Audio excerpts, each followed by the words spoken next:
Halo adik-adik, ketemu lagi dengan kakak. Pada pembelajaran kali ini, kita akan menyimak video pembelajaran kelas 4 dari buku tema 2, subtema 3, pembelajaran 1 yang berjudul Selalu Berhemat Energi. Adik-adik dimohon untuk menyimak video ini sampai akhir ya, dan kerjakan tugasnya. Setelah menyimak video pembelajaran sebelumnya mengenai sumber energi, bagaimana jika energi yang kita gunakan sudah habis? Adakah energi penggantinya? Sumber energi yang berasal dari minyak bumi dan gas merupakan sumber energi yang tidak dapat diperbaharui.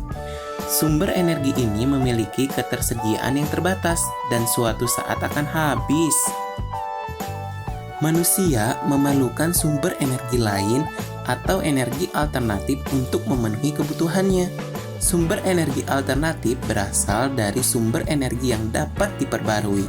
Contohnya, sinar matahari, angin, air, panas bumi, gelombang laut, dan bio. Sumber energi alternatif merupakan sumber energi yang bukan sumber energi tradisional. Contohnya, bahan bakar fosil seperti batu bara, minyak, dan gas alam. Sumber energi alternatif yang dikembangkan saat ini memanfaatkan sumber energi yang tersedia di alam dan tidak akan habis, yaitu matahari, angin, air, dan panas bumi. Matahari merupakan sumber energi utama di bumi. Hampir semua energi yang berada di bumi berasal dari matahari. Energi panas yang dihasilkan dapat digunakan untuk memanaskan ruangan, memanaskan air, dan keperluan lainnya. Lalu, angin adalah gerakan udara di permukaan bumi yang terjadi karena tekanan udara. Angin telah dimanfaatkan sejak dulu sebagai sumber energi pada perahu layar dan kincir angin tradisional. Kemudian, air. Air yang deras merupakan sumber energi gerak loh adik-adik. Energi itu biasa dimanfaatkan sebagai pembangkit tenaga listrik.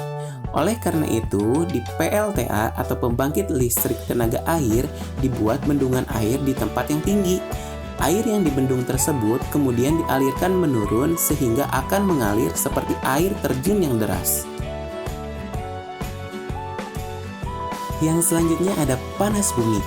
Energi panas bumi atau energi geotermal merupakan energi yang berasal dari panas yang disimpan di bawah permukaan bumi. Pusat bumi terbentuk dari lapisan batuan yang sangat panas. Hal itu menunjukkan bahwa bumi merupakan sumber energi panas yang sangat besar. Selanjutnya, gelombang air laut. Gelombang air laut saat memecah di pantai menghasilkan banyak energi. Energi ini dapat diubah menjadi energi listrik. Dan yang terakhir, bahan bakar bio. Bahan bakar bio merupakan bahan bakar yang berasal dari makhluk hidup, baik hewan maupun tumbuhan. Bahan bakar bio yang berasal dari tumbuhan diantaranya tumbuhan berbiji yang mengandung minyak seperti bunga matahari, jarak, kelapa sawit, kacang tanah, dan kedelai. Bahan bakar tersebut dikenal sebagai biodiesel. Biodiesel dapat digunakan untuk menggantikan solar. Singkong, ubi, jagung, dan sagu dapat diubah menjadi bioetanol. Bioetanol dapat menggantikan bensin ataupun premium. Bahan bakar bio juga dapat berasal dari kotoran ternak loh adik-adik. Bahan bakar tersebut dikenal sebagai biogas. Kotoran ternak yang ada dimasukkan ke dalam ruangan bawah tanah atau lubang. Selain itu, bahan bakar ini dapat juga dimanfaatkan untuk bahan bakar kendaraan bermotor. Indonesia memiliki sumber daya alam yang juga dapat digunakan sebagai sumber energi alternatif. Tumbuhan ini dapat menghasilkan bahan bakar untuk kendaraan. Ayo, kita cari tahu. Di sini, kakak punya teks yang berjudul Minyak Jarak sebagai Sumber Energi Alternatif. Minyak jarak mulai dikenal sebagai sumber energi alternatif biodiesel. Biodiesel dihasilkan dari minyak yang diperoleh dari biji tanaman jarak yang banyak tumbuh di daerah tropis seperti di Indonesia. Minyak jarak dari biji tanaman pagar ini mempunyai potensi untuk dikembangkan sebagai tanaman penghasil minyak pengganti bahan bakar minyak bumi karena memiliki beberapa keunggulan. Salah satu keunggulan minyak jarak adalah tanaman ini mudah dibudidayakan, sehingga dapat menjamin ketersediaan bahan bakar mentahnya. Proses pengolahannya cukup sederhana, sehingga mudah dilakukan oleh masyarakat umum. Tidak memerlukan teknologi yang tinggi, sehingga biaya investasinya terbilang murah. Minyak jarak juga dimanfaatkan untuk minyak rambut dan minyak pijat loh adik-adik. Kemasan minyak jarak dibuat lebih praktis sehingga memudahkan penggunanya. Minyak jarak dapat ditemui di pasar-pasar modern atau di warung. Pemanfaatan minyak jarak ini telah memberikan kesempatan yang baik dalam bidang pekerjaan. Saat penanaman pohon jarak sampai panen dibutuhkan tenaga.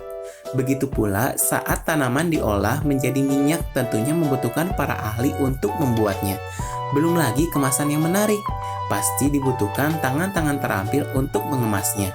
Pemanfaatan minyak jarak yang banyak selain berdampak positif, tentunya juga akan memberikan dampak yang kurang menguntungkan bagi masyarakat. Sekian pemaparan materi pada video pembelajaran kali ini. Jangan lupa kerjakan tugas yang diberikan oleh guru ya. Sampai jumpa di video selanjutnya. Bye-bye.